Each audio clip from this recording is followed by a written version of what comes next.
Close your eyes and let your breathing soften. Tonight, we travel into the tender echoes of the past, into the quiet spaces where ancient women were honored as symbols of wisdom, fertility, and divine light. These stories are not told with haste, but with the rhythm of a river at twilight. They are the soft voices of goddesses, priestesses, and mothers of forgotten temples, guiding us gently into rest, carrying our hearts into stillness, and wrapping our spirits in peace. If this journey helps you drift into calm dreams, consider subscribing so you may return to these gentle nights again. You may also share in the comments where you are listening from. It is beautiful to know how far these whispers travel across the world. The night is fading. The stars are dimming like small candles carried away by the wind.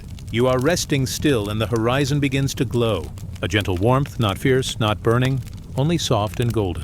It touches the stones of old temples, worn by time, covered in moss, yet standing like quiet guardians of memory. The air is cool, filled with the scent of earth and dew. You hear no rush, no noise, only the faint call of morning birds and the whisper of trees. The world is still half dreaming, and so are you. This is the hour when the sacred awakens slowly, as if rising from sleep.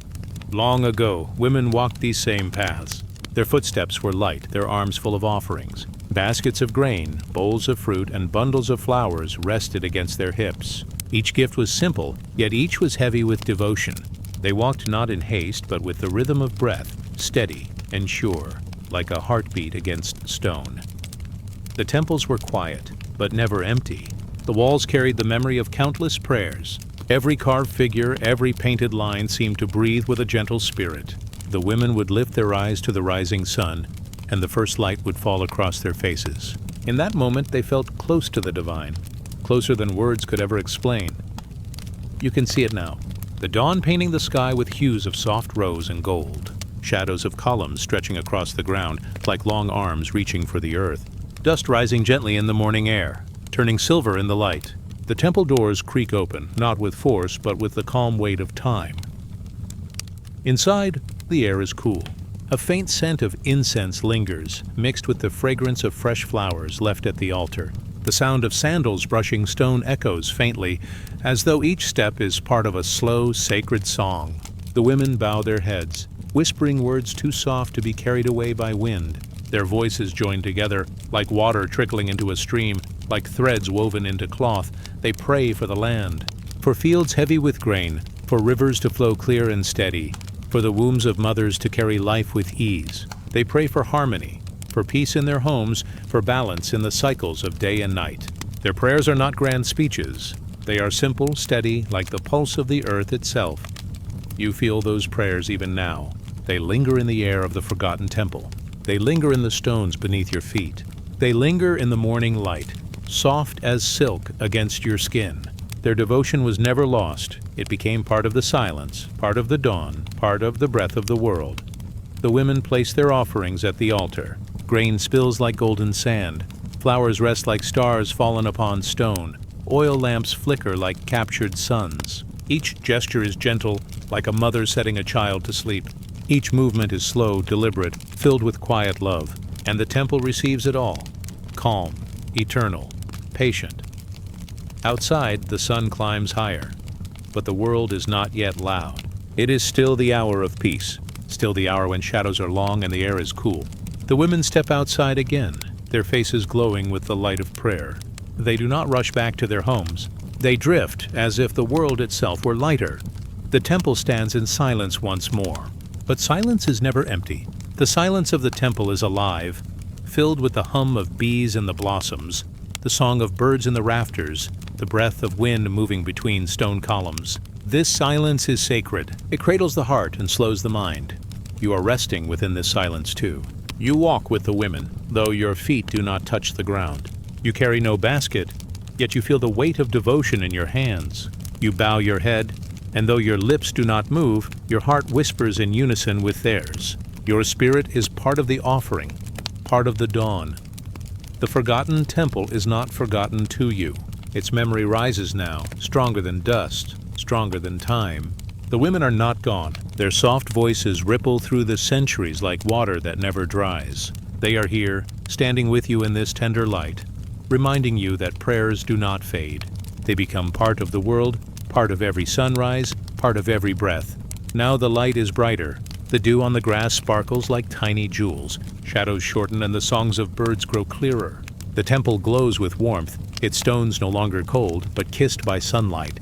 The day has begun, yet it still carries the calm of dawn. Rest within this moment. Feel how slow the world turns, how soft the air rests on your skin.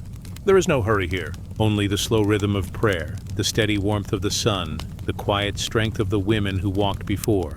Their devotion is a lullaby carried across time, and it wraps around you like a gentle blanket. The temple fades from view. The light dims again, not into darkness, but into stillness. You carry the memory with you, the offerings, the soft voices, the sacred silence. You drift as the women once drifted, calm, unhurried, steady. The dawn of forgotten temples becomes the dawn of your own inner peace. Now, breathe softly. The world is safe. The prayers are still being sung, even as you rest. The women of the dawn are still walking, even as you close your eyes. And you are still part of their journey, still carried by their light. Let the story settle in your heart like dust upon stone. Let the silence cradle you like a temple at sunrise. Let your spirit drift onward. As the stars fade, as the prayers linger, as sleep returns, the night is quiet. The stars above Egypt shimmer like scattered pearls, soft and endless. The Nile lies still, its waters dark and wide, carrying the memory of thousands of years. Palm trees sway with the faintest breath of wind, their shadows long against the silver sand. In this dreamlike stillness, the presence of Isis stirs tender and timeless. She is not far, not hidden. Her face rises with the moon, pale and gentle, watching over the land. Her name, whispered for centuries, drifts like incense in the cool night air. Every stone, every reed, every ripple of water remembers her. She is the mother who gathers, the healer who restores, the goddess who embraces. The temples built for her are silent now, but silence holds her voice. Columns carved with wings, altars dressed in lotus blossoms, paintings of her holding her child. All remain as soft echoes, as reminders of a love too vast to fade. Once worshippers came with baskets of bread, with jars of honey and milk, laying their offerings with bowed heads and gentle songs. They did not come in fear, but in trust, knowing Isis would hold their pain like a mother holds her child. Her story flows like the Nile itself. It begins with love, with Osiris, her beloved. Together they ruled, together they dreamed, until the shadow of betrayal fell and Osiris was taken from her by the hands of Set, torn into pieces, scattered across the land. The world wept, and so did Isis. Yet her sorrow did not turn her to stone. She wandered, barefoot and quiet, through reeds, through deserts, through forests of palm. She searched for her beloved's body, collecting each fragment, piece by piece, with devotion as steady as the river's flow. Imagine her there, the moon shining upon her brow, the night winds carrying her footsteps, the earth itself opening its arms to her grief. But her grief was never empty. It became her strength, her song, her prayer. Where others saw loss, Isis carried rebirth. She held brokenness tenderly until wholeness returned. Her hands, soft yet unyielding, gathered Osiris again. With magic older than time, with words soft as breath, she gave him life once more. Not life of the body, but life of the spirit. Osiris rose to the realm beyond, becoming king of the afterlife, ruler of the silent fields where souls find rest. And from this union, from this love, came Horus, her child, the infant upon her lap, nourished by her milk, cradled in her arms beneath the shade of papyrus. The sight of Isis nursing her son was not only the sight of a mother, but the vision of life itself, sustained by care, renewed by love. In her, every mother was seen. In her, every cry of a child found comfort. In her, every wound, every heartache was met with gentle hands, with the promise that healing is always possible, even after the deepest loss. Her face was painted on temple walls, her wings spread wide across coffins, her name spoken in lullabies sung to children before sleep. Sailors prayed to her when the Nile grew restless. Farmers prayed to her when the fields were dry. The sick called upon her in whispers of fever. And to each she came with the same grace, the same endless patience, like the Nile flowing through every village, every life. You drift now upon that river. Its waters cradle you, cool and calm. Above you, the stars shimmer with the same light that once watched Isis walk her path. Her wings unfold in the sky, not of feathers, but of starlight. A shelter, a refuge, a soft veil across the night. You are held within them as gently as Horus was once held. Her myth is not distant. It is here, flowing through your breath, reminding you that even broken pieces can be gathered, even scattered hearts can be made whole. Her voice, though quiet, whispers in your ear. You are not lost. You are not alone. You are always embraced. The temples of Isis rise again in your mind. Torches flicker, casting golden light on painted walls. Priestesses move slowly, their linen robes brushing the stone floors. They pour milk, they offer flowers, their voices low, chanting prayers older than memory. Each prayer is a river, flowing into the sea of her presence. Each note is a star, resting within her crown. You see her seated upon her throne, a throne shaped like the hieroglyph of her name. Her face is calm, her eyes deep as night waters. On her brow, the throne symbol gleams, and from her shoulders stretch great wings of protection. In one arm she cradles her child, and with the other she reaches out, not to demand, but to comfort. Isis is not a goddess of fear. She is a goddess of closeness. She is not high above, unreachable. She is near, at the bedside of the sick, at the cradle of the newborn, at the riverside where fishermen cast their nets, at the threshold where loved ones say goodbye. Always present, always tender. Her love is the rhythm of life itself. It is the rising of the sun each morning, the return of stars each night, the green shoot pushing through dark soil, the cry of a newborn filling the air with promise. Her love is steady like breath, like the slow turning of the earth, like the waters of the Nile flowing to the sea. Now, in this quiet moment, you too are cradled by her story. Your heart, whatever it carries, is lifted in her gentle hands. Your spirit, however scattered, is gathered together in her embrace. She does not rush you, does not judge you. She only holds, and in her holding, you are whole. The stars above grow softer now, as if her wings are brushing across the sky. The Nile darkens, the moonlight ripples across its face, and silence deepens, as though the world itself is resting. The temple doors close, the lamps burn lower, the voices of prayer fade into stillness. But Isis remains, not as a statue, not as a painting, but as the gentle rhythm of love within all things. She lingers in the air like a lullaby that does not end, like a mother's gaze that does not falter. Rest here within her story. Let it wrap around you like linen, soft and cool, carrying you deeper into calm. Your breath is the Nile flowing slowly. Your heart is the temple glowing with quiet light. And Isis is there, her face gentle, her arms wide, her love endless. Now drift as the river drifts. Now rest as the stars return. The gentle face of Isis is with you, guiding you through the night, holding you until the dawn. The night has settled deep. The air is cool, the earth still, and above the moon hangs in its quiet throne. Its silver light spills softly across sand and stone, across rivers and seas. It is not harsh. It does not burn. It glows like a lamp left in a window, steady, guiding, tender. You drift beneath that glow. Your body rests heavy, but your spirit feels light, as though drawn upward by invisible threads. The moon seems closer than ever, so close you could reach and touch its pale face. This is the hour of the priestesses of the moon. They are waiting in the silence, their eyes lifted, their hearts in rhythm with the sky. Long ago, across deserts and coasts, in valleys and mountain plains, women looked upward and read the language of the moon. When it was full, they said it was a time of ripeness, a time of gathering. When it waned, they spoke of endings, of letting go. When it grew again, they whispered of beginnings, of life unfolding once more. Their voices were gentle, never hurried. They sang in tones soft as the wind passing through reeds. They did not command the moon, they listened to it. They waited for its silver face to show its secrets, just as one waits for dawn to return after the darkness.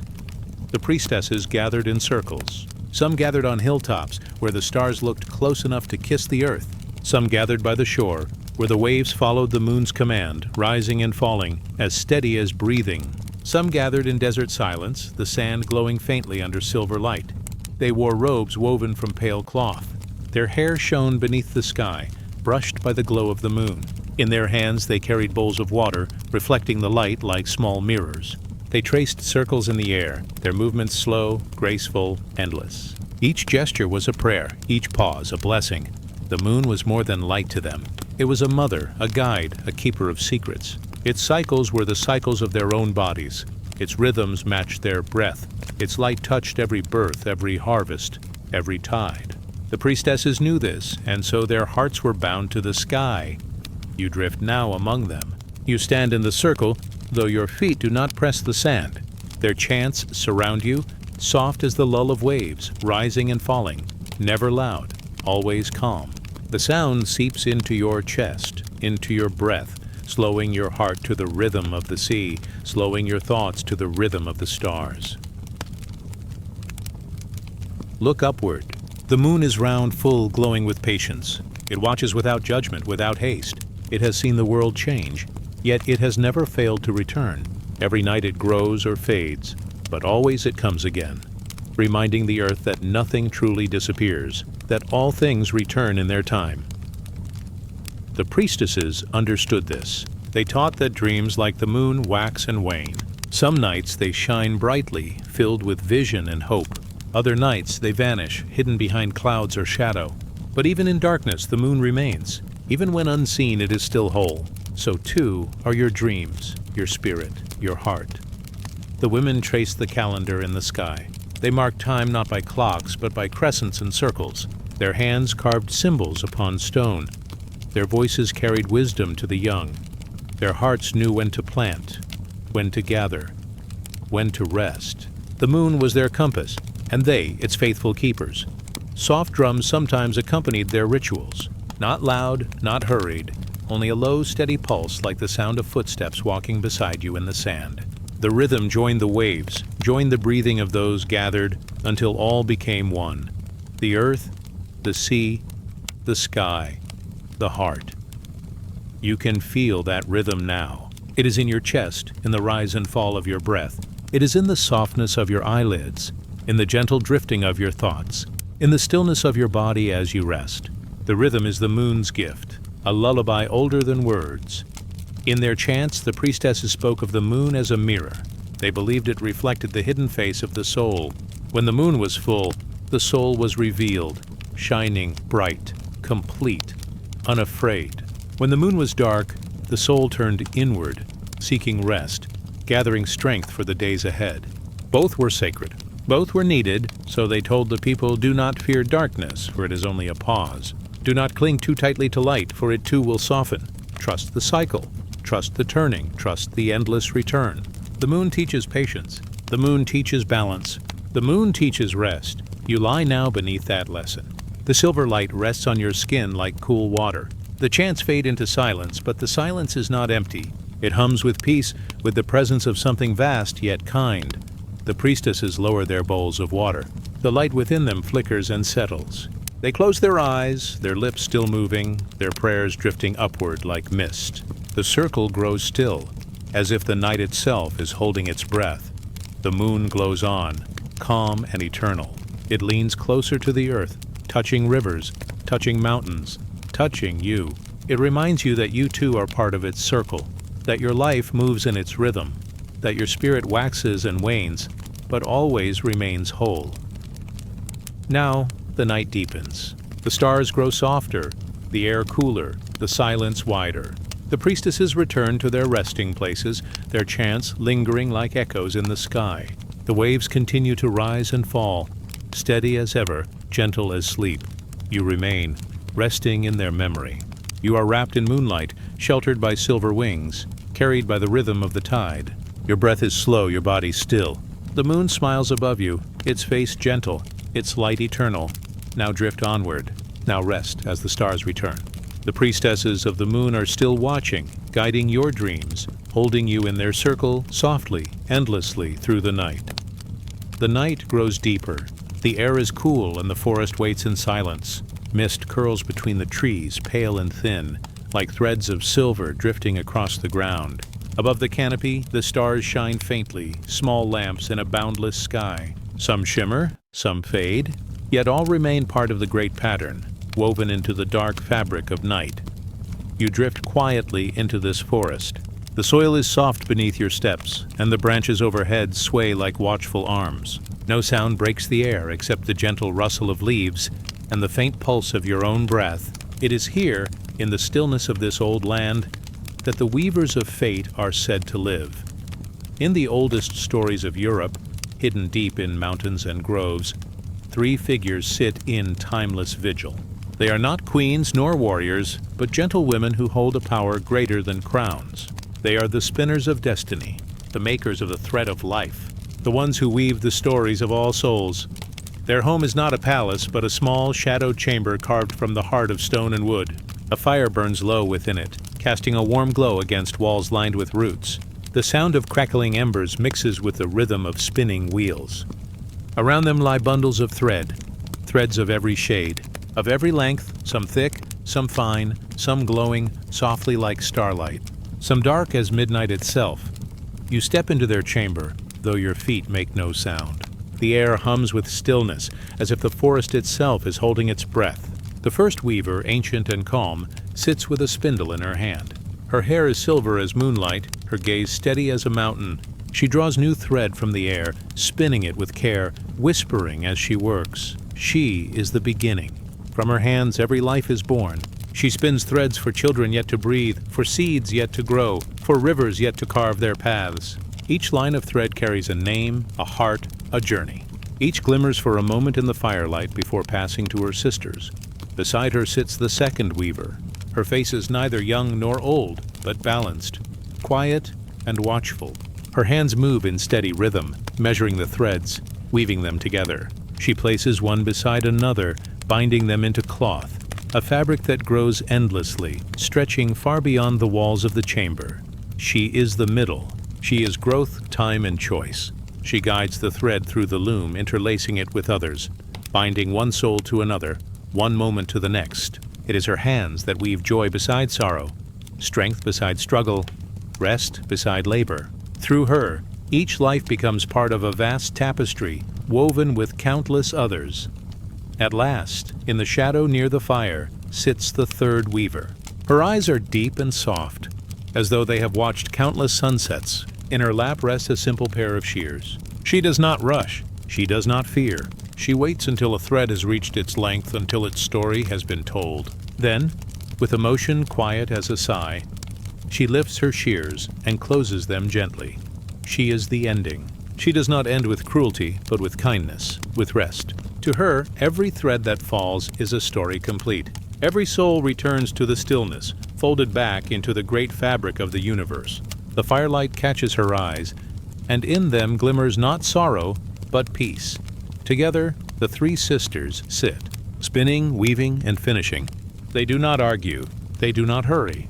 Their work is steady as the tide, gentle as falling rain, endless as the turning of the moon. The forest around their chamber holds its silence. Even the owls and foxes seem to pause, listening to the sound of their spinning wheels. Each turn, each snip is like the beat of a drum too deep for the ear, a rhythm felt in the chest, a rhythm that guides all living things. You feel this rhythm now. It settles into your breath, slowing your thoughts, easing your body deeper into stillness. The weaver's work is not frightening.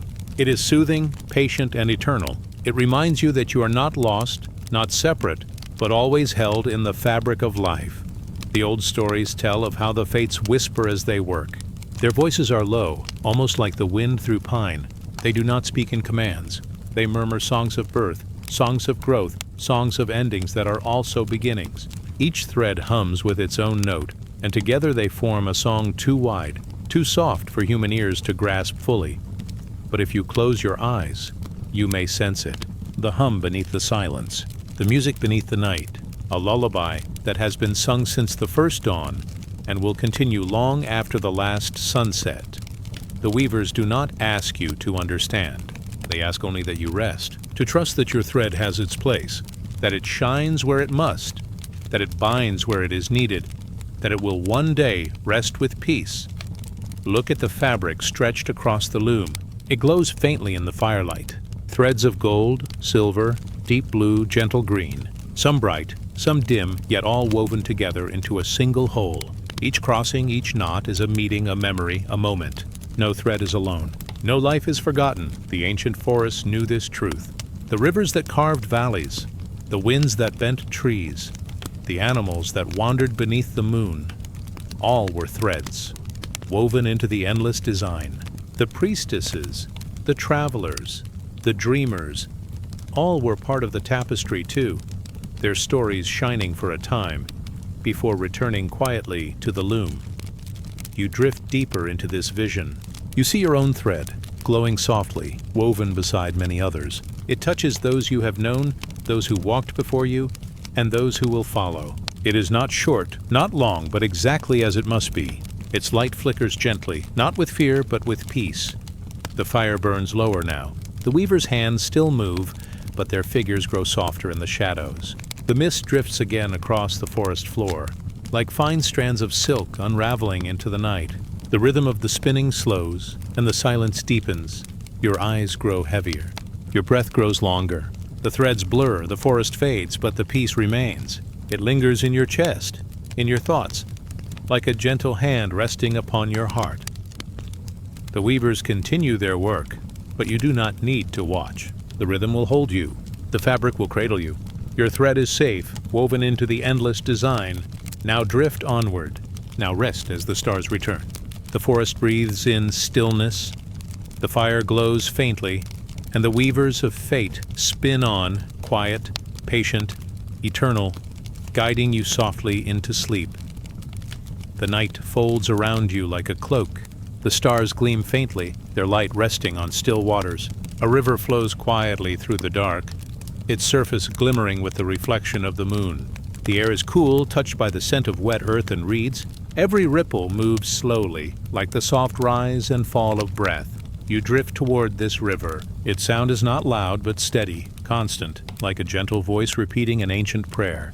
The river calls to all who wander near, not with command, but with welcome.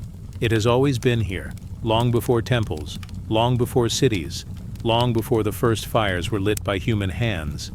Beside these sacred waters, women once gathered. They came in silence, their steps soft upon the earth. They carried flowers, grain, small bowls of oil. They carried grief in their hearts, and also hope. They came to give their voices to the river, to let its current hold what they could not. In the first light of dawn, mist curled above the surface like a veil. The women bathed their hands, their faces, their hair, letting the water kiss their skin. They whispered blessings for children yet unborn, for harvests not yet sown, for journeys still waiting to begin. And when sorrow weighed heavy, they bent close to the river's edge, letting tears fall into the stream, trusting it to carry grief away. The river was more than water. It was memory. It was healing. It was a bridge between worlds, between the living and the spirits, between today and tomorrow, between silence and song. Legends told that the river heard every prayer. No word was too small, no voice too quiet. The current carried each one onward, far beyond sight, far beyond knowing, to join with the sea where all waters meet. The daughters of the river were not bound by crown or law. They were bound only by rhythm, by tide and flow, by the endless song of moving water. Some were priestesses who led chants at the shore. Some were mothers who came with children in their arms. Some were healers washing herbs in the stream. All found in the river a reflection of themselves, always moving, always changing, yet always whole. Listen now. The water moves over stone. It smooths sharp edges into gentle curves. It carries fallen leaves without judgment. It returns what it takes, but never in the same shape. So too does life shape the soul, softening grief, carrying it onward, returning peace in another form. You feel yourself sink deeper into this rhythm. Your breath joins the sound of flowing water. Your thoughts, like drifting leaves, settle into the current and are carried away. The river does not resist. It simply receives, simply carries, simply gives. Stories tell of spirits rising from the water, not to frighten, but to bless. Women clothed in light, their hair flowing like long streams, their eyes calm as the deep. They were said to walk upon the surface, their voices soft as the rustling reeds. They reminded the people that water is sacred, that every drop is a gift, that every flow is a thread connecting earth and sky. The daughters of the river sang in the evenings, Their songs rose and fell like waves. They sang of beginnings, when the first rains filled the dry earth. They sang of journeys, when boats carried travelers to faraway lands. They sang of endings, when ashes and flowers were scattered into the current. Through their voices, the river spoke back to the people. Close your eyes now. Imagine standing at the edge of that water. The cool mist touches your skin. The song of the daughters drifts around you. Soft, patient, eternal. You dip your hand into the stream. The water is smooth, slipping between your fingers like silk. You feel it carry something away, a weight you did not know you still held. The current takes it gently, folding it into the vastness. You are lighter now. You are free. The river does not end here. It flows onward, past valleys, past towns, through hidden caves, into seas without borders. Your prayer, your grief, your hope, all travel with it. They will find their place in the great waters, where rivers join with oceans, and oceans join with rain, and rain returns again to the river. The cycle is endless. The flow is eternal, and you are part of it. Just as the women at the river's edge were part of it. Just as the spirits who rose from the water are part of it still. The daughters of the river knew this truth, that healing does not always come at once. It comes as water comes, drop by drop, tide by tide, flow by flow. It comes quietly, like the slow shaping of stone. It comes gently, like a lullaby whispered across moving water. Now the night deepens. The stars lean close, their light resting on the surface of the stream. The daughters step back into the shadows, their songs fading like echoes in a dream. The current keeps moving, soft, steady, eternal. You feel yourself carried with it, carried toward rest, toward peace, toward stillness. The river holds you as it held countless prayers before. It knows your sorrow. It knows your hope. It knows your need for rest. Let yourself drift now, as the current carries you deeper into quiet. Your breath is the river. Your body is the stone. Your spirit is the song. Everything flows together. Everything is whole. The daughters of the river smile from the shadows. Their voices fade into silence, but their blessing remains. The water soothes. The water heals. The water remembers. Now rest as the river carries you onward. Now dream as the stars return above. Now sleep as the sacred waters flow on, gentle, eternal, guiding you deeper into peace. The night air is cool, carrying the faint scent of pine and stone. Mist gathers gently, wrapping itself around distant peaks. The sky above is pale silver, lit by a moon resting quietly among the stars. You stand at the edge of a valley, looking upward where mountains rise like ancient guardians. They do not move, yet they breathe. They do not speak, yet they hold a voice older than memory. These mountains have always been here. Their peaks have watched over countless dawns, their roots stretching deep into the earth's heart. Between their ridges, rivers are born. Within their slopes, forests take shelter. And in the silence of their cliffs, echoes of prayers still linger. Long ago, people told of a goddess within these peaks. They called her the Mother of Mountains. She was strong as the stone, yet tender as the green valleys beneath her. Every hill was her shoulder. Every stream was her flowing hair. Every cloud that crowned the peaks was her breath. Gentle, protective, eternal. The people believed she watched over them. When storms rumbled across the ridges, they said it was her voice reminding them of respect. When avalanches fell, they said it was her warning that balance had been broken. And when calm sunlight warmed the valleys, they felt her kindness, a mother's hand resting upon their lives. At dawn, women climbed to her slopes. They carried bowls of grain, branches of cedar, cups of fresh water drawn from streams. They placed their offerings on stone altars, simple and rough, yet made sacred by devotion. They whispered prayers for children, for crops, for peace in their homes. Their voices rose softly into the mist, carried upward as if the mountain herself leaned close to listen. The mountain was not just a place, it was a body. Its ridges were ribs, its cliffs were arms, its peaks were the crown of the goddess, and every cave, every hidden path, was like the curve of her hand holding those who walked upon her. Travelers often spoke of a feeling, a stillness when they entered the high passes, as if the air itself hushed, as if footsteps were guided, not only by stone paths, but by something greater. It was said that when fear rose, a calm would settle. When sorrow was carried up the slope, a strange peace came in return. Legends told of shepherds lost in storms. White clouds closed in, snow fell heavy, but then a glow appeared among the rocks. A figure of light, shaped like a woman, her cloak wide as the valley, her eyes calm as starlight. She would guide them to safety, leaving no footprints, yet every step sure. When they reached the meadows below, she vanished like mist at sunrise. Others spoke of nights when the mountains sang, not with human voices, but with deep tones carried by the wind. The sound moved through the rocks, through the trees, through the rivers. Those who listened said it was the goddess breathing, a hymn that cradled both earth and sky. The Mother of Mountains was not fierce, yet her strength was endless. She held the weight of snow, the weight of forests, the weight of time itself. And still she gave rivers to drink from. She gave herbs to heal. She gave stone for homes and shelter in her caves.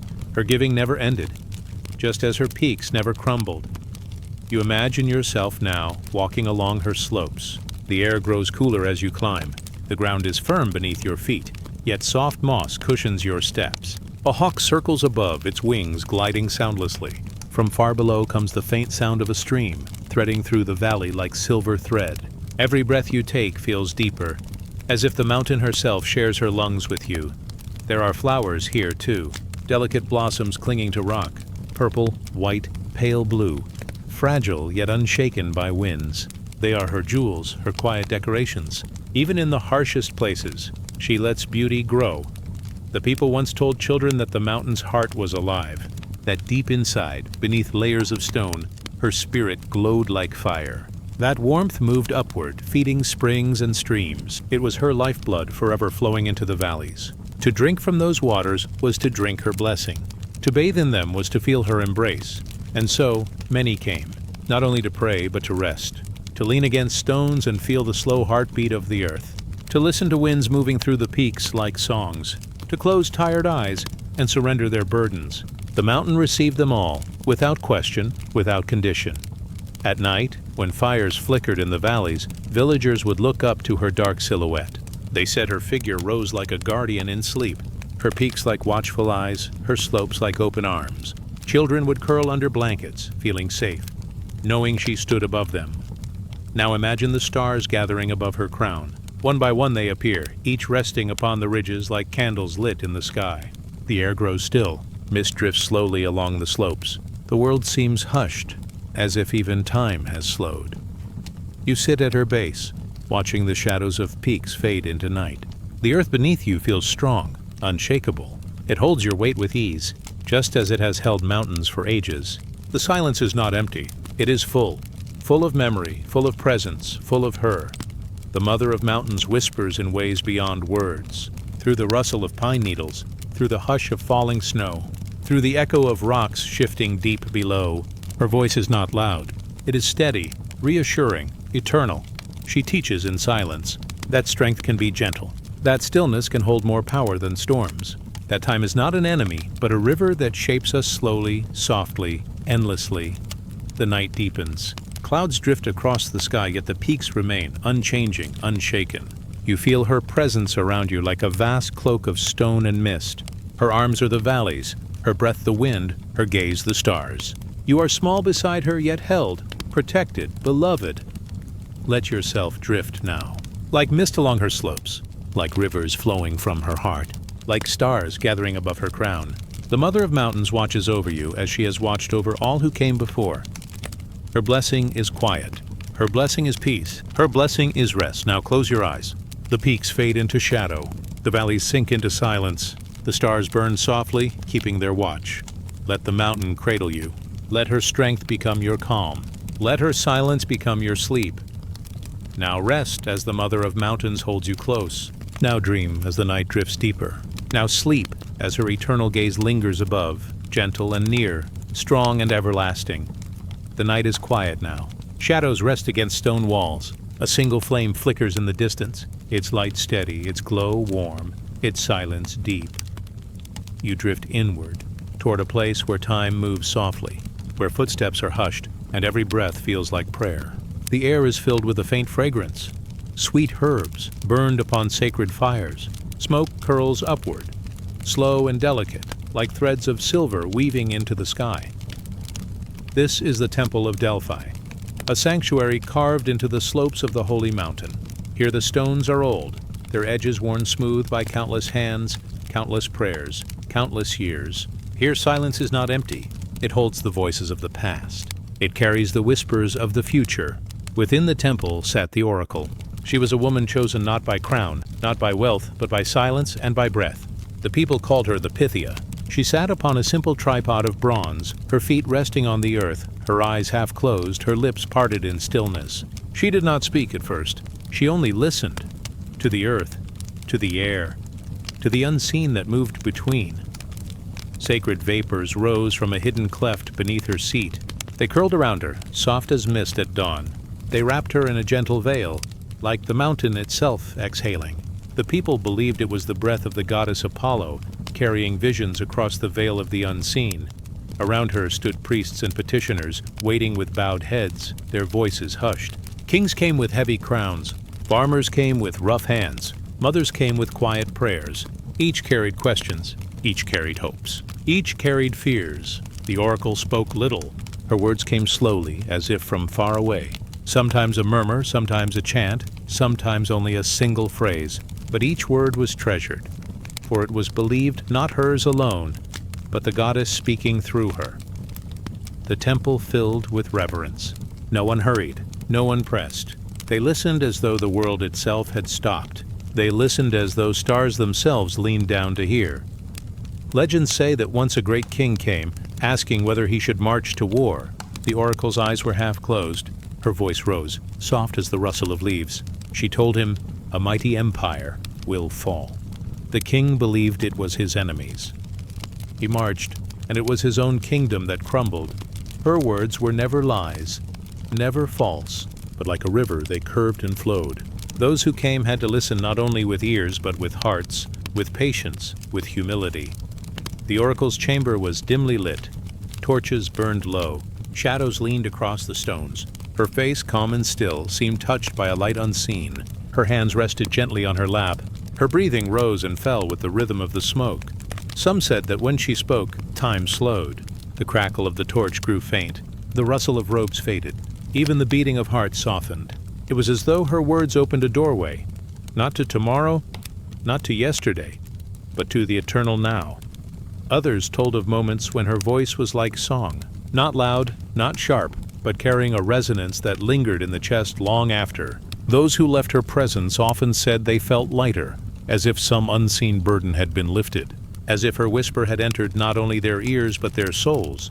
Beyond Delphi, other oracles lived in caves, by rivers, beside sacred groves, each with their own rituals, their own prayers, their own songs. Yet, in every land, the heart of the oracle was the same: to listen, to receive, to speak softly what was given.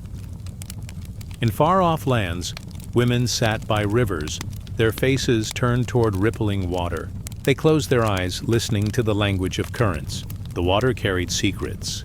It carried visions. It carried the memory of mountains and rain. When they opened their lips, their voices were like streams, gentle, flowing, yet guiding others across unseen depths. In desert sands, oracles listened to wind. They sat upon dunes, eyes covered, palms open to the sky. The wind moved across the earth, carrying whispers from far away. It sang in shifting tones, high and low, soft and strong, and they too spoke what the wind revealed. Always the whisper, always the stillness. The oracle did not shout, did not command. Her words were threads, delicate, woven into the hearts of those who sought her. You find yourself now in her chamber. The stone beneath you is cool. The air is warm with smoke and herbs. Your breath slows as you watch her stillness. There is no rush. There is no weight of time. Only the soft glow of fire, the hush of the temple, the gentle rhythm of her breathing. She does not look at you, yet you feel seen. She does not call your name, yet you feel known. Her whisper is not sound alone. It is a presence, a vibration like a string plucked softly in the silence of night. You lean into this stillness. Your own thoughts, once restless, begin to soften. Your questions, once sharp, begin to fade. What remains is quiet. What remains is peace. The oracle's gift was never only prophecy. It was this: the reminder that beneath all noise, beneath all fear, beneath all longing, there is silence. And in that silence there is guidance. The temple breathes with you now. Stone and smoke, fire and breath, all moving in a single rhythm. The oracle's whisper echoes, not as words, but as stillness carried in your chest. Outside, night deepens. Stars bloom across the dark sky. The mountain rests, its slopes wrapped in shadow, its summit crowned with silver light. Below the valley sleeps. Torches fade, houses dim, the world grows quiet. And still, in the chamber, the oracle breathes. Her presence steady, her silence endless, her whisper eternal. Now you drift with her. Like smoke rising into night, like water flowing through stone, like wind carrying seeds across the desert. Her whisper follows you into dream, soft as moonlight, gentle as breath. Let it cradle you now. Let it lead you into sleep. The oracle has spoken, not in noise, not in command, but in silence, deep enough to hold you. Now rest. Now drift. Now sleep, as the oracle's whisper lingers in the night, a soft song of peace, a promise of dawn, a blessing without end. The night deepens. The streets are still. Above the rooftops of Rome, the sky rests heavy with stars. The air carries the hush of slumber, broken only by the faint cry of an owl. Hidden among ancient stones, beyond the walls of the city, beyond the chatter of markets and the echo of chariots, there lies a sanctuary. Its walls are strong, its gates are tall, and within those walls burns a flame, eternal, steady, never allowed to fade. This flame belongs not to one house, not to one family, but to the whole empire. It is the heart of Rome, a light that must never fall into shadow. The flame is guarded by women. They are the Vestal virgins, chosen when still children, taken from their homes, led into the sacred house. They are clothed in white, their hair bound with bands of wool, their steps slow, their voices quiet. They are the keepers of the fire. Day and night, through seasons and storms, their watch does not break. The fire must burn always, for the people believed that as long as the flame lived, so too would Rome endure. If it fell to ash, if it died into smoke, it was feared that ruin would follow. So the women watched. In silence they sat near the hearth. Their faces glowed with the light of the fire. The warmth brushed their skin. The flames danced in their eyes. They whispered prayers, soft as drifting smoke, their voices blending with the crackle of the wood. The temple was quiet. Its floor was cool stone. Its walls were lined with offerings, tokens of gratitude, gifts of devotion. Outside the city moved with restless energy, but here in this sacred heart, time slowed. Shadows swayed. The fire spoke in sparks and embers. Some of the Vestals carried water, pure and clear, drawn from hidden springs. Others gathered wood, carefully chosen, dried by the sun, light enough to burn clean. Together they worked in stillness, their rhythm unbroken. Every act was prayer. Every gesture was devotion. The people honored them. The Vestals walked through the streets in silence, their veils flowing like soft clouds. The crowds parted for them. They were untouchable, protected by sacred law, for they carried within them the guardianship of Rome itself. Stories say that the Vestals could pardon a condemned prisoner if by chance they met him on the way to his death. With only a touch, only a glance, they could grant him life, for they were seen as pure vessels, walking with the blessing of the goddess Vesta, keeper of the flame. Vesta's fire was more than light. It was the hearth itself, the center of home and family. Every Roman household kept a smaller flame, mirroring the eternal fire of the temple. To cook, to warm, to gather, all depended on fire, and so the goddess was cherished. Through her, the city found unity. Through her flame, the empire breathed. Night after night, the Vestals sat in watch. Their silence grew deep, like a river flowing beneath the earth. They lived apart from the noise of the world, yet the weight of the world rested in their hands. Every flicker, every spark, was tended with care. Imagine them now. The temple bathed in shadows. The moonlight filters through high arches. The stars shine faintly through an open roof. And at the center, the flame sways and whispers. Its glow paints the stone in gold. Its warmth softens the air. A Vestal leans forward, her face calm, her hands steady, as she places a piece of wood upon the embers. The fire accepts it, flaring gently, then settling again into a quiet dance. Her breath slows. Her eyes rest half closed. The fire mirrors her heartbeat, calm, constant, endless. It was said that the flame of Vesta was like the breath of the goddess herself. To guard it was to guard life. To nurture it was to nurture Rome.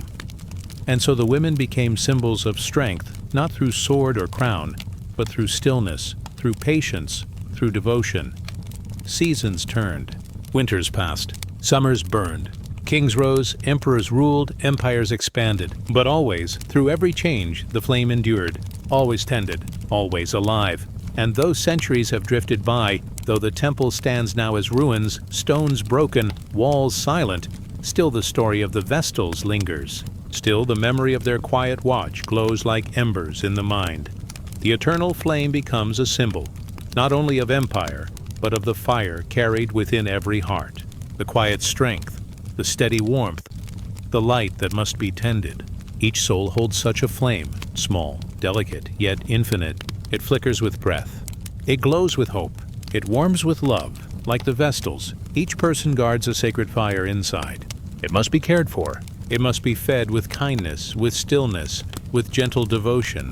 And when it is, it glows through the darkest nights. It brings comfort to the weary, strength to the fragile, peace to the restless. Now let the image soften in your mind. The temple fades. The city falls quiet.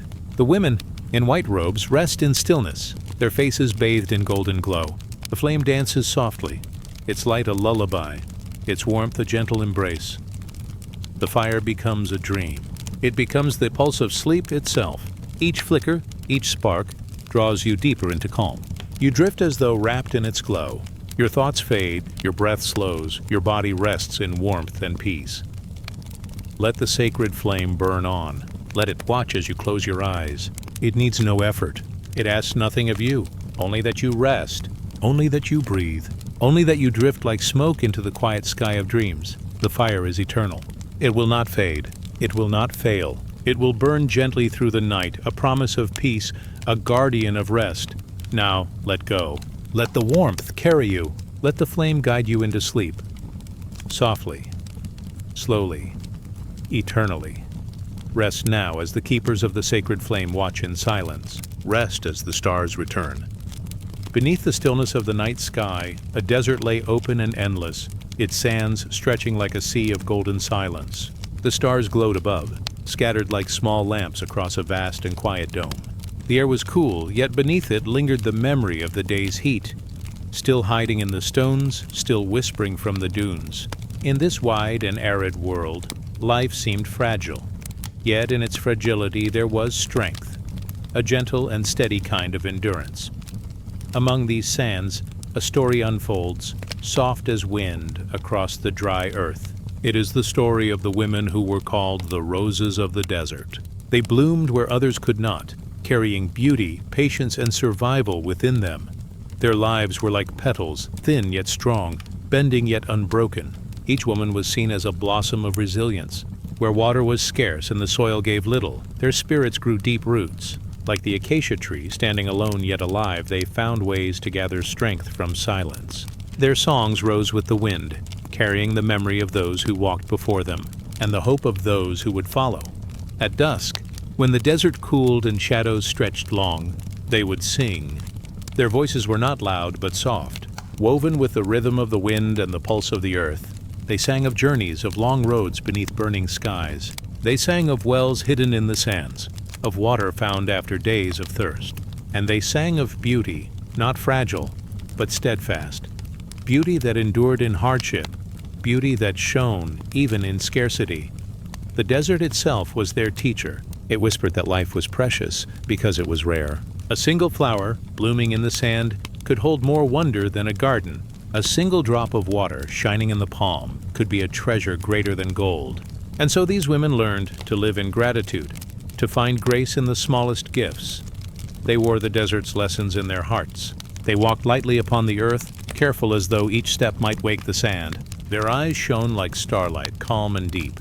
Their silence was not emptiness, but fullness. A silence filled with wisdom, with patience, with prayer. Some called them guardians of endurance. Others called them singers of survival. To those who listened, their voices carried healing. To those who were weary, their presence brought peace. One tale tells of a young woman who wandered far into the dunes. She carried no riches, only a jar for water and a song upon her lips. The winds rose, the sun burned, yet still she walked, her heart steady. When her jar emptied, she sat beneath the stars and sang. The desert listened. The sand held her voice. And in the quiet of dawn, she found a spring where no spring was known. She filled her jar not only with water, but with blessing. Her song had become a prayer, and the desert had answered. Another tale speaks of a mother who in times of famine gathered her children and told them stories by the fire. She spoke of roses blooming after rain, of roots reaching deep beneath the earth. Her children, though hungry, listened with wide eyes. They fell asleep to her voice, comforted, even as their stomachs ached. The next morning, when food was scarce, her words still nourished them. Her strength became their bread, her calm became their drink. These stories, told and retold, wove a tapestry across generations. Each woman became part of the rose, a bloom that was not a single flower, but many, unfolding across time. The rose itself held deep meaning. In its petals was beauty, in its thorns was protection, in its roots was survival. To the desert women, the rose was more than a plant. It was a mirror of the soul. Its fragrance was the memory of joy. Its thorns were the strength to endure. Its bloom was the promise that life continues, even in the hardest ground.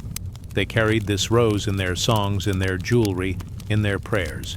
Some carved its shape into stone. Others traced its form into sand before the winds would take it away. But always, the rose returned, as memory, as spirit, as guide. At night, when the world grew still, the women would gather around small fires. Flames danced, gentle and golden, pushing back the darkness. Sparks rose into the sky, vanishing into the field of stars. The women sang together, their voices low, like the hum of bees, like the hush of water on stone. Their songs carried far, traveling with the wind, reaching even those who sat alone beyond the dunes. In these gatherings, silence and sound lived together. A story was told, then quiet followed. A song was sung, then the fire crackled in response. Between words and pauses, the heart found rest. Children leaned against their mothers. Travelers laid their heads upon the earth. And in the soft glow of the fire, all felt safe. The desert itself joined their song. The wind moved like a flute across the stones. The sand shifted like a drum beneath their feet. The stars flickered like lanterns, swaying in rhythm. The women's voices were never alone. They were carried by the world itself, lifted gently into the night. The desert rose was not only a flower, it was also a way of being, to live with patience, to bloom in silence, to hold beauty and strength together. And so, as the fires burned low, the women closed their eyes. Their songs became whispers, then breaths, then dreams. The desert held them as gently as the petals of a flower. Now, as you drift in this story, imagine yourself among them. You sit upon the cool sand, the night wind soft upon your face. A fire glows nearby, its warmth steady. Around you, voices rise, soft and soothing. They carry no burden, no demand, only comfort, only calm. You feel the desert's vastness, yet you do not feel lost. You are part of its stillness, part of its peace. Above, the stars shine, eternal and kind. Around you, the petals of the desert rose unfold, slow and endless. Let the rose remind you of your own strength. Let it remind you that beauty can live even in hard places. Let it remind you that within you too are roots reaching deep, petals opening gently, fragrance rising quietly into the night. As the story softens, let your breath soften too. Inhale as if gathering the scent of the rose. Exhale as if releasing it back to the wind. Each breath is a petal unfolding, falling, resting. Now the fire grows smaller. The songs fade to silence. The stars remain watching, patient. The desert lies in stillness, holding all who rest upon it. The rose remains also, unseen yet present, carried in memory, carried in the heart. Let us drift onward now, carried like sand across the night wind. Let us rest as the roses rest, in silence, in strength, in beauty. Now sleep, as the desert sleeps. Now dream, as the petals dream, and now rest. As the stars return, the night is calm.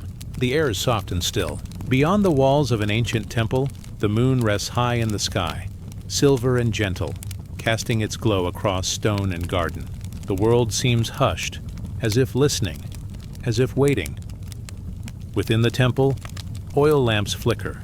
Their flames bend like quiet voices, their light touching carved pillars and worn floors. The scent of sandalwood drifts upward in faint curls of smoke. Bells hang above the doors, silent for now, though they hold the memory of their music. Here, where stone meets silence, a dance begins. The women who danced in these temples were not merely dancers. They were called Devadasis, servants of the divine. Their steps were not for spectacle but for prayer. Each movement was a thread weaving body and spirit into devotion. To watch them was to see a prayer unfold without words. To listen was to hear silence singing through the rhythm of feet upon the earth. Their dance was not hurried. It flowed like water. It rose like incense. It moved like a candle's flame, soft, yet filled with hidden strength. The temple itself was a living presence. Its pillars stood like guardians, tall and unshaken. Its walls echoed with chant sung across centuries. Statues of gods and goddesses watched, their eyes still yet alive, holding stories in stone. As the dancer stepped onto the floor, she did not stand alone. She carried within her the breath of generations, the memory of countless prayers. Her anklets stirred. Small bells wrapped around her feet awakened with each step. Their chime was delicate, like drops of water striking stone. The rhythm spread through the hall, slow at first, then steady, as though the very earth joined in her prayer. Her hands lifted, her fingers curved. Each gesture told a story. In one moment, the curve of her hand spoke of a lotus, opening beneath the sun. In another, it became a bird, wings rising toward the sky.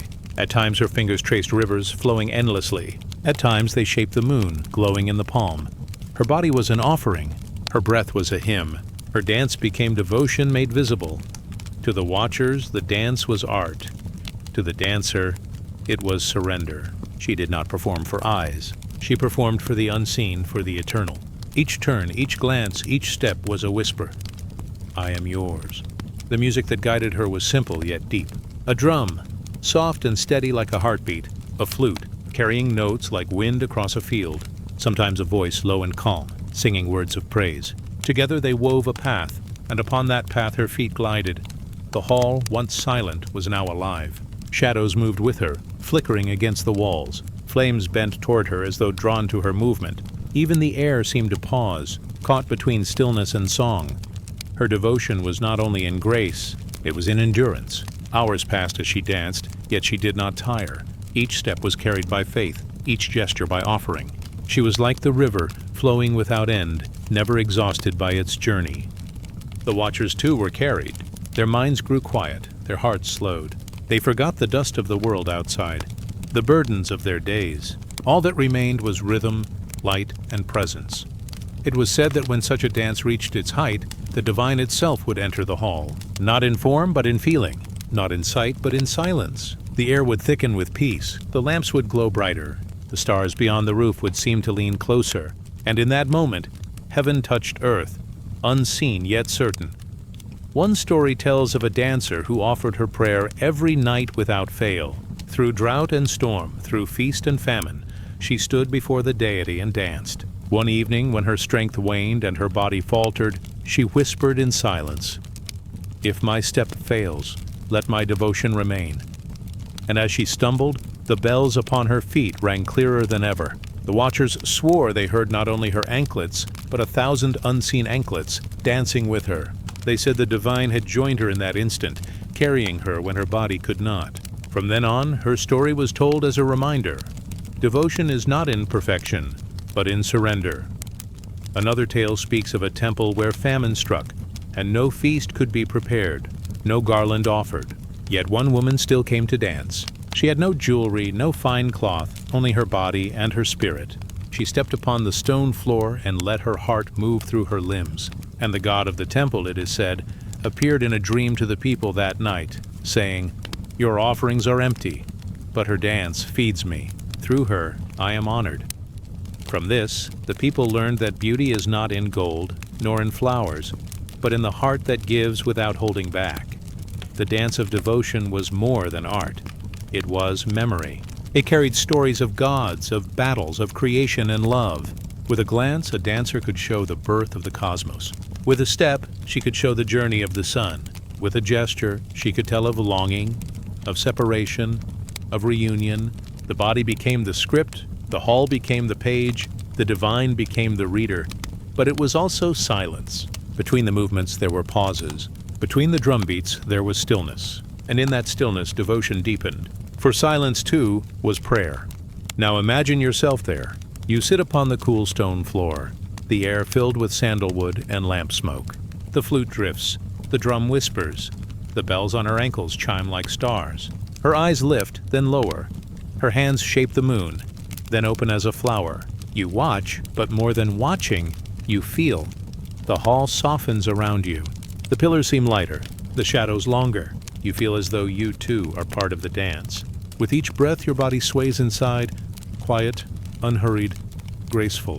You do not move outwardly, but within you, something flows. The dance enters you gently, like water filling an empty cup.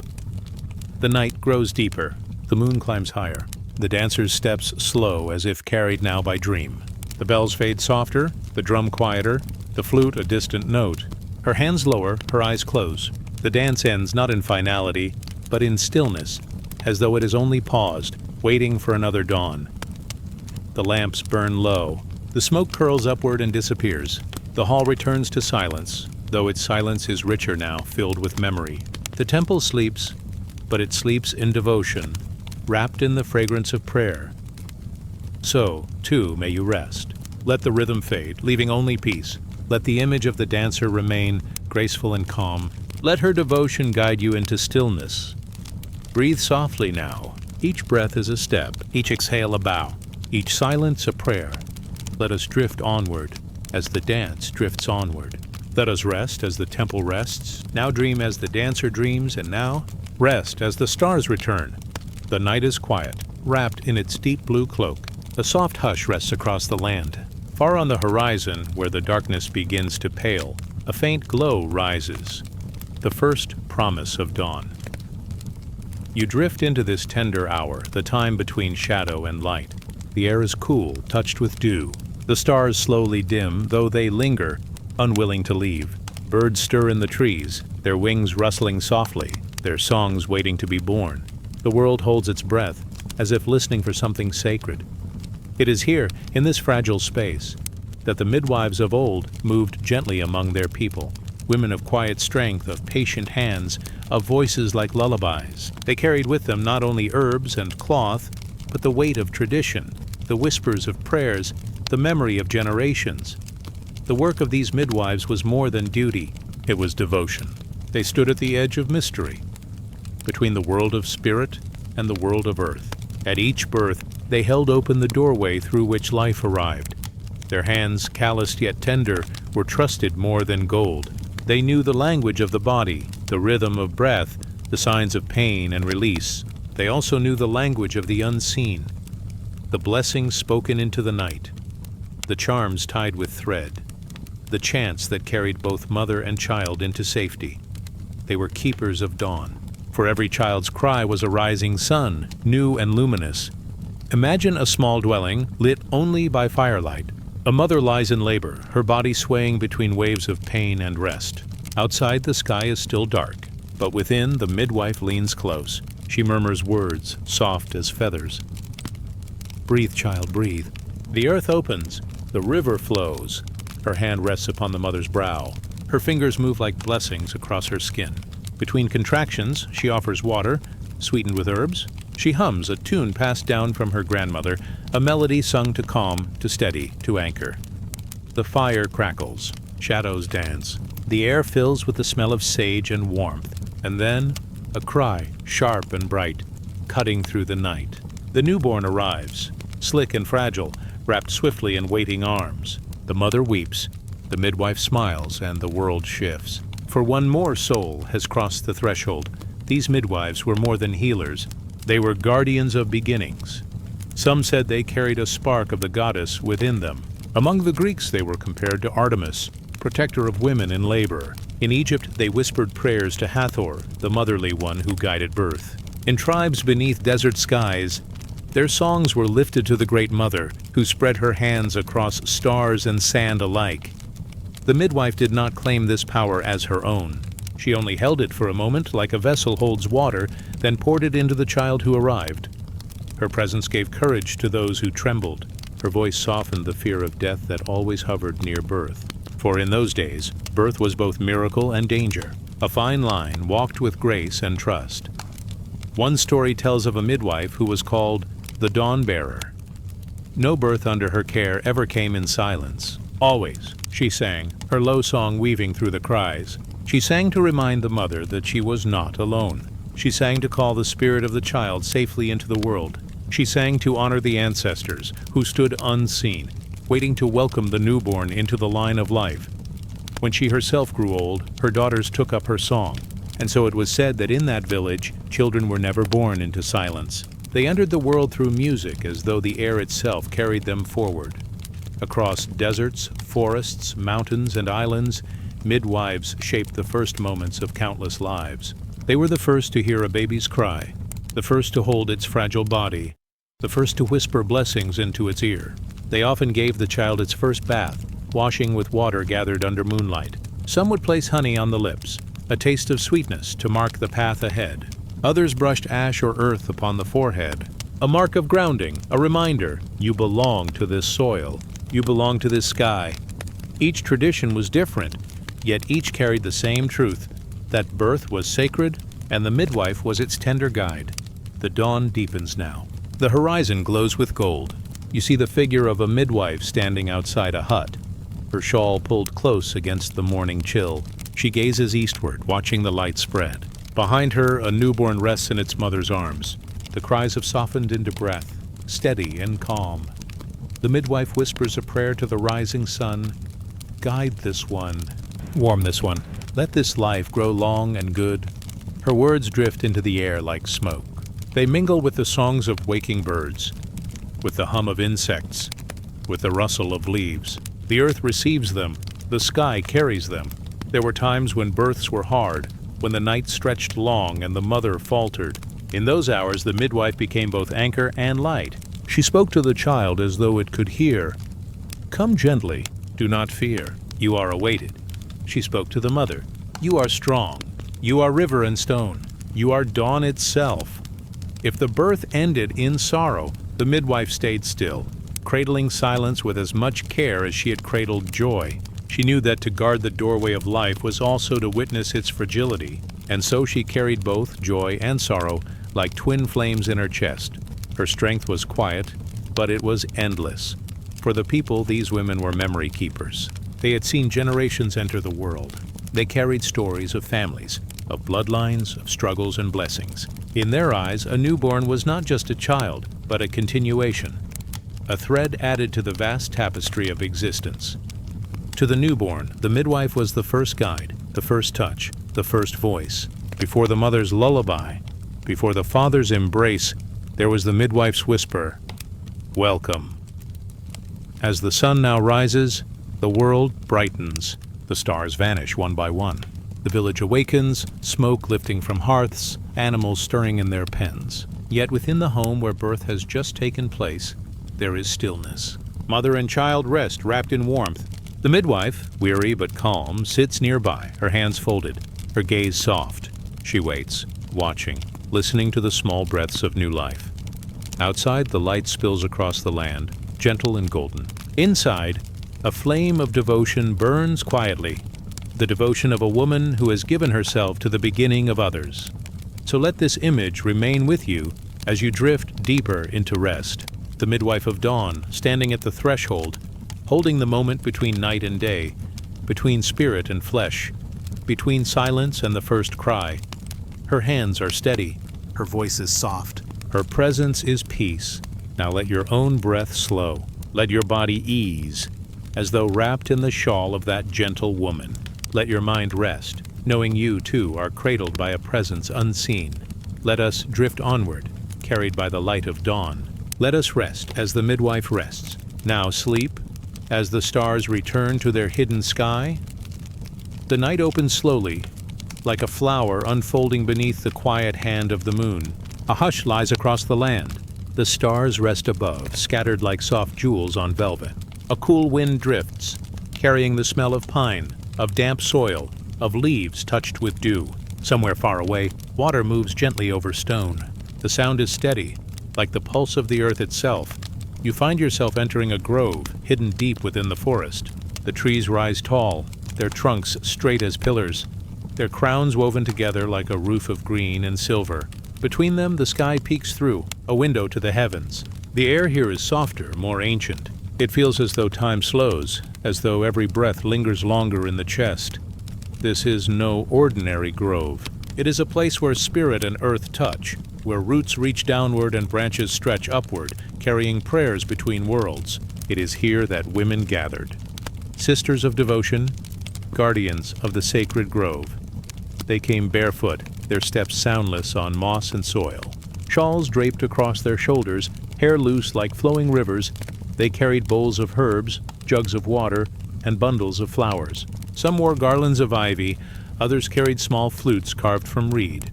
Together they moved like the quiet rhythm of a tide, circling inward toward the heart of the grove. At the center stood an ancient tree, older than memory, its trunk wide and steady, its bark lined with deep grooves like the wrinkles of an elder's hand. Its branches arched upward, so high that they seemed to touch the very stars. This tree was known as the sky root.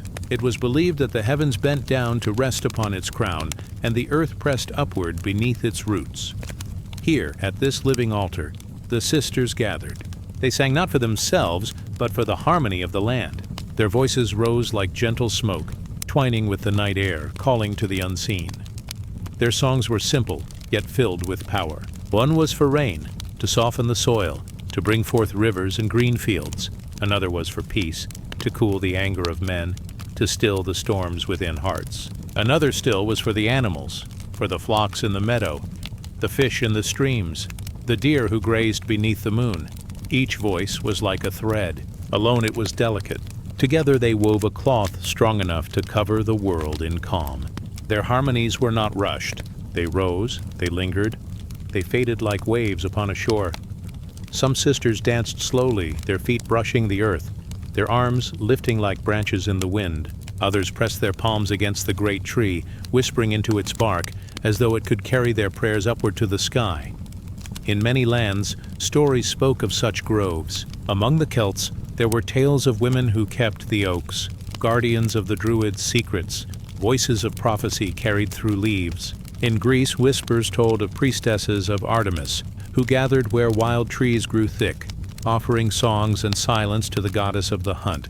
In the east, in lands of bamboo and plum blossom, there were tales of sacred forests where women prayed for the balance of rain and sun, bowing before the trees as if they were temples, though names and customs shifted like the shapes of clouds. The essence was the same. The grove was holy. The sisters were its heart. The grove itself seemed to breathe with them. When they sang, the wind joined. When they prayed, the leaves rustled softly, as though answering. Owls watched from high branches, their eyes shining golden in the dark. Small animals crept close, unafraid, as though they, too, felt the circle of peace. Even the air grew thicker, filled with a stillness that was not empty, but alive. The sisters would stay through the night, tending the invisible threads that bound earth and sky. Sometimes they fasted, letting hunger sharpen their devotion. Sometimes they lit small fires of pine needles, their smoke curling upward, carrying scent and spirit into the night. Always they ended in silence, heads bowed, listening to the voice of the world around them. One tale tells of a night when the land had grown dry. Rivers shrank, fields cracked, the people prayed for rain. The sisters entered the grove, carrying only bowls of clear water. They poured the water at the roots of the sky root, then lifted their hands to the heavens. Their song rose, thin and trembling at first, then stronger, like streams gathering into a river. They sang through the night. And when dawn came, clouds gathered in the sky. The rain fell softly at first, then heavy, washing the earth, filling the rivers, cooling the soil. The people rejoiced, yet it was said the sisters did not claim the miracle. They only smiled and said, "The earth has answered herself." These women carried no weapons, no crowns, no riches. Their strength was in their stillness, their faith, their gentle songs. They were bridges, holding open the passage between the human heart and the spirit of the world. They reminded all who listened that harmony was not won by force, but by tending, like a garden. To enter the grove was to remember that life itself was a circle. Rain falls, rivers flow, fields grow, people eat, and the cycle begins again.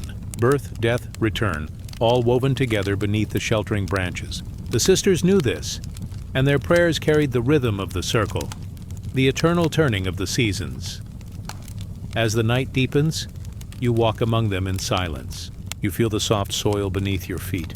You hear the murmur of voices blending like water. You see the firelight flicker against bark and leaf. You sense the calm that rests in the grove, as though it seeps into your bones. One sister pauses and turns, Her eyes are kind, her smile faint. She does not speak, but in her gaze you feel welcomed, as though you too are part of this circle, part of this prayer. Her hand gestures toward the ancient tree, inviting you to rest your palm against its bark. The wood is cool, strong, alive. A slow pulse moves beneath your hand, like the steady beat of the earth itself. In that touch, you feel connected to the soil, to the sky, to the stars above. The sisters continue their singing. Their voices rise and fall, carrying you deeper into stillness. You breathe more slowly. Your thoughts soften. The world narrows into this one sacred place, this grove of night, this circle of harmony. When their song fades, silence takes its place. It is not empty silence, but full, as though every sound of the world is hidden within it. The sisters bow their heads. The trees sway gently, their branches whispering in the wind. The stars above glow faintly, watching. The moon tilts silver and calm. The earth exhales, soft and long. Now the night moves toward its end. The horizon begins to pale, a hint of dawn pressing against the edges of the dark. The sisters gather their bowls, their flowers, their flutes. They bow once more to the great tree, their hands pressed against its bark in farewell. Then they move quietly outward, their footsteps vanishing among the trees. The grove remains silent yet alive, holding the memory of their songs within its leaves. The ancient tree stands steady, carrying their prayers upward into the morning sky. Rest now, as if you too lie among the roots of the sky root. Rest as if branches bend above you, sheltering you from all worry. Rest as if your breath has joined the breath of the grove, calm, steady, eternal. Let the sisters' song linger in your heart. Let it soothe your thoughts, quiet your body, soften your spirit. Let us drift onward, beyond the grove, into the gentle arms of sleep. Let us rest as the stars fade and dawn begins its slow return. The night is deep and still. A soft hush rests upon the earth like a blanket woven of shadows and stars. The wind drifts lightly through tall grass, carrying the faint scent of blossoms hidden in the dark. Somewhere, a stream murmurs gently over smooth stones, its voice low as though whispering secrets to the moon. You step into a quiet space. It feels sheltered, though no walls surround it. It feels sacred, though no temple stands. It is a place wrapped in silence, a silence that is not empty, but alive. It waits, it listens, it breathes. Here, behind the veil of stillness, live the women of silence. They do not speak with many words. They do not gather crowds. Their devotion is unseen, hidden like roots beneath the earth, yet strong enough to hold up the tree of life. These women carried prayers not on their tongues, but in their breath, in the slow beat of their hearts, in the simple rhythm of their days. When dawn came, they woke with the light, lifting their faces to the east, saying nothing, but letting the rising sun fill them with quiet strength. When dusk returned, they bowed their heads to the west, letting the fading glow settle into their bones. Their silence was not absence. It was presence. It was the fullness of being still enough to feel the pulse of the world. In ancient lands, many spoke of such women. In deserts, hermit women sat alone, wrapped in shawls, eyes turned inward, speaking only with the eternal. In forests, they rested beneath trees, listening to the rustle of leaves as though each sound was a holy word. In temples, they lit lamps without fanfare, kneeling quietly in corners where no one noticed, their prayers rising with the smoke of the oil. They were called many things: watchers, keepers, handmaidens of silence. But all shared one truth: their quiet was a gift. The world often honored loud voices, the clamor of bells, the speeches of leaders. But silence worked differently. Silence entered softly, like a mist over water, like a shadow across the sand. And yet it reached places that noise could not. A silent prayer could calm a restless heart. A silent gaze could soothe a frightened child. A silent hand could bless a weary traveler without words. Their strength was invisible, yet felt, like the pull of the tide, unseen beneath the surface, moving oceans. One tale tells of a woman who lived near a village torn by quarrels. The people argued day after day, their voices rising like storms. She never joined the quarrel. She sat each evening by the well, her eyes lowered, her hands folded. She said nothing, but her stillness was steady, like stone. Slowly, children began to sit beside her. Then mothers, then men. Over time, the noise faded. Words grew softer, quarrels cooled, and the people said, "It was her silence that healed us." Another tale tells of a sister in a temple who never spoke during ceremonies. She swept the floors, tended the lamps, carried water to the altar. When others sang, she bowed her head. When others prayed aloud, she closed her eyes. Yet many who entered the temple felt peace most strongly where she worked. They said the divine lingered longest in the quiet corners where she knelt. Silence was not weakness. Silence was not emptiness. Silence was a bridge, a hidden thread between the human heart and the eternal. The women of silence knew that the soul sometimes speaks most clearly without sound, that the divine hears the spaces between words as much as the words themselves. Their silence was a vessel. Into it flowed sorrow, longing, hope, and love, and from it poured out calm, strength, and healing. Imagine them now, a circle of women beneath the night sky. No words pass between them. Their hands rest in their laps. Their eyes are half closed. Their breath rises, falls, rises again, each breath like a wave. Around them the world softens. The wind slows. The stars seem closer. Even the animals of the night step gently, as though honoring the stillness. Within that circle of silence, you feel your own breath grow deeper. You feel your own thoughts soften, like stones settling at the bottom of a stream. The veil of silence spreads, wrapping you in its folds, holding you gently, like the arms of a mother, like the shade of a tree. Some said these women lived unseen because the divine itself loves to dwell in quiet places. Not in the shout, but in the whisper. Not in the thunder, but in the still air after the storm. So it was with them. Their strength was hidden, yet endless. Their voices unspoken, yet eternal. Their silence was itself a song, too soft for ears, but perfect for the heart. The night deepens. The grove of silence grows darker, yet no fear enters. Only rest, only calm. The women remain seated, their presence like a slow river flowing beneath the stars. You feel yourself drifting, as though carried by their stillness, drifting deeper into peace, drifting farther from worry, drifting into a quiet that feels endless and safe. The veil of silence closes gently around you. You are not lost in it. You are found. Rest now. Rest in the hush that cradles the earth. Rest in the breath that moves steady within you. Rest in the silence that carries strength greater than sound. Let us drift onward, beyond words, beyond thought. Now rest as the stars return, and silence holds you in its gentle embrace. The night opens gently, like a hand releasing a folded cloth.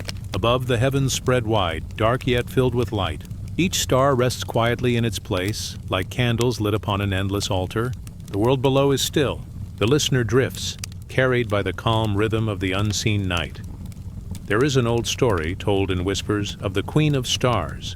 Her name is not written in any single tongue. She belongs to every sky, every shore, every heart that ever looked upward in silence. It is said that she walks among the constellations, her steps weaving patterns of light across the velvet dark. She is not seen with the eyes, but felt in the quiet pull of wonder.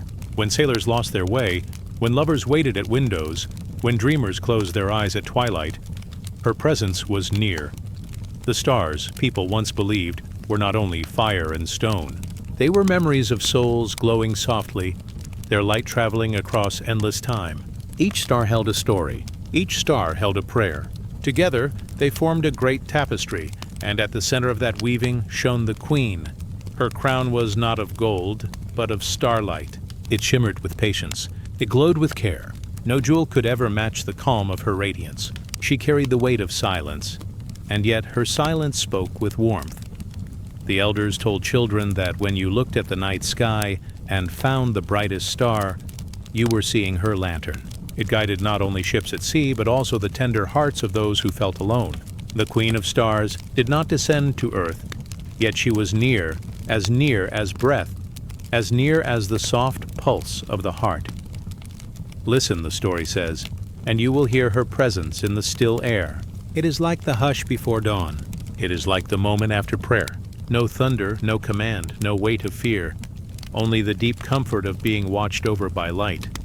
Long ago, sailors on dark waters feared the endless horizon. The sea stretched wide and merciless, its voice a low hum against their wooden vessels. But when they raised their eyes, they found lines of fire tracing maps across the sky. The Queen had arranged them, threading the constellations with care, so that no soul need wander without direction. The hunter in the stars pointed the way. The flowing river of light stretched from horizon to horizon. The twin lights of love reminded the lost of unity, and always the queen stood among them, her presence steady, her grace endless. To those on land, her stars were more than markers of distance. They were keepers of hope. A mother waiting for her child would gaze at the sky, feeling that same lantern watching her. A traveler resting at a fire would look upward, believing the stars to be companions. The queen offered no speech, but her silence filled the heart. It is told that she once stood at the edge of time itself. The sky was still dark without light, a canvas unmarked.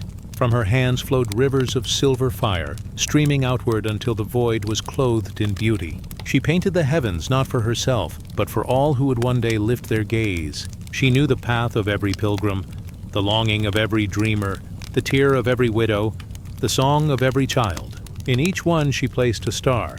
They called her queen not for rule or throne, but because she served the night with love. She asked for nothing. She demanded nothing. Her greatness lay in the quiet gift she gave, a sky filled with light enough to comfort the earth. And so, when the winds carried ships farther than known, when footsteps led across deserts wide and cold, her light was always there. The lantern never failed, the silence never abandoned. Some say she rests at the heart of the Milky Way, where the stars gather like grains of soft sand. Others whisper that she moves endlessly, walking among the constellations, her robes trailing in streams of silver. Perhaps she is both, a presence fixed and yet ever moving, a guardian that does not leave, yet always arrives. The old ones told their children to whisper thanks to her before sleep, for in the deep hours when the world was dark and minds wandered into dreams, her watch was kind. The lantern of stars did not fade. It followed them into the dream world, soft as a lullaby, deep as eternity. You may close your eyes now and imagine her crown. A circle of lights gathered close, each star humming gently, like notes of a harp strummed far away. The queen's face cannot be drawn, for it is shaped by silence itself. But her presence can be felt. It is the warmth of knowing you are not alone. It is the peace of being guided, even without words. When the ancients spoke of her, they spoke not in fear, but in reverence. For she was not a ruler to obey, but a mother to comfort. Not a warrior with weapons, but a keeper of light. Her stars were not arrows or shields, but lanterns and maps. Always giving, always steady, and so as you drift you may see her stars moving slowly above you. The hunter, the twins, the flowing river, each one part of her robe, each one stitched into her crown. They do not rush, they do not fade. They simply glow as they have since the beginning. Breathe softly. Let the light of her lantern rest upon you. Feel the calm of the Queen of Stars. Her silence is not empty. It is full of memory, full of care, full of love. And as the night stretches long, her watch continues. She does not leave. Her lantern remains. Her crown still shines. Rest now, for the Queen of Stars is above you. Her silence holds you. Her light guides you.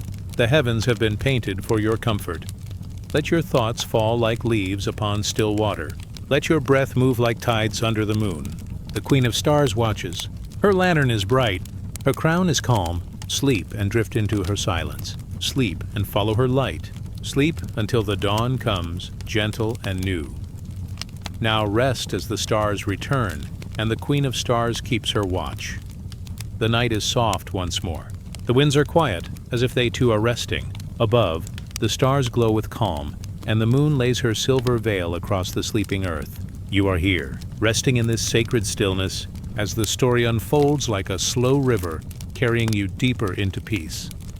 There is an ancient whisper, older than temples, older than mountains, older than the memory of humankind. It speaks of the eternal embrace, a presence that has no single name, yet is known by all. It is the spirit of divine women woven together through time, mothers, daughters, sisters, healers, their souls flowing into one endless river of care. This embrace has no borders. It has no beginning and no end. It is not bound to a single land, nor held by a single tale. It is as wide as the sea, as deep as the earth, as boundless as the sky. It waits for every soul to rest in its arms. Long ago, people gathered by firelight, telling stories of goddesses and guardians. In every culture, there was a woman of light, a mother who fed the hungry, a sister who guarded the lost, a healer who touched the wounded with calm hands. Though their names were many, their spirit was one. They were fragments of the same great embrace. In Egypt, they spoke of Isis, who wept for the broken and gathered the scattered pieces. In Greece, they whispered of Demeter, whose love fed the earth with grain. In the East, they honored Kuan Yin, the gentle mother of compassion, whose eyes held tears for every suffering being. And in quiet deserts, they prayed to Mary, whose arms cradled a child of promise. Different names, different paths, yet all streams flowing into the same vast ocean of love. The eternal embrace holds not only gods and kings, but also the smallest child, the weary traveler, the forgotten wanderer. Its arms stretch wide, so that no soul is ever outside its circle. Even when the world feels cold, even when the night feels heavy, this embrace surrounds, gentle as the warmth of a blanket, steady as the rhythm of breath. Imagine now that you are drifting upon quiet waters. The river carries you without effort. On either side, tall reeds whisper softly in the night air. A gentle hand rests upon your shoulder, not to guide, not to push, only to reassure. It is the hand of the eternal embrace. It says nothing, yet it speaks more than words. It tells you that you are safe, that you belong, that you are seen. This embrace is not only in the heavens, it lives in the earth itself. When you lie upon the grass, you are lying against its chest. When rain falls softly, you are being kissed by its lips. When birds sing at dawn, they are the breath of its joy. The embrace is everywhere, and it asks for nothing in return. The ancients believed that when souls grew tired, they were gathered in the arms of this presence. It did not matter who they were or what they carried. All burdens were lifted. All fears were dissolved. Like children resting at the breast of a mother, they fell into sleep and into peace. The eternal embrace does not end with death. It does not vanish with time. It follows through every lifetime, through every season, through every passing of the sun and moon. It is the one constant, the one breath that never fades. For in the end, all return to the same arms. All find the same comfort. Close your eyes and see it now. An endless horizon where women of light gather as one. Some wear crowns of stars, some robes of earth, some hold flowers, some carry water. Yet their faces shine with the same gentleness. They come forward slowly, not rushing, not demanding. They come only to hold. Their arms are open. Their silence is calm. You drift toward them, your heart like a feather in the wind. They receive you. They circle you. They draw you close into the embrace. The warmth spreads through your chest, down your arms, into your hands. It is not heavy. It is not sharp.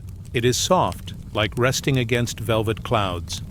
This is the gift that has always been, since the first breath of creation. When the stars were born, they were born within the embrace. When rivers first carved their paths, they flowed within the embrace. When children first cried, they were soothed within the embrace. And even now, as you rest, it holds you. The eternal embrace is more than comfort.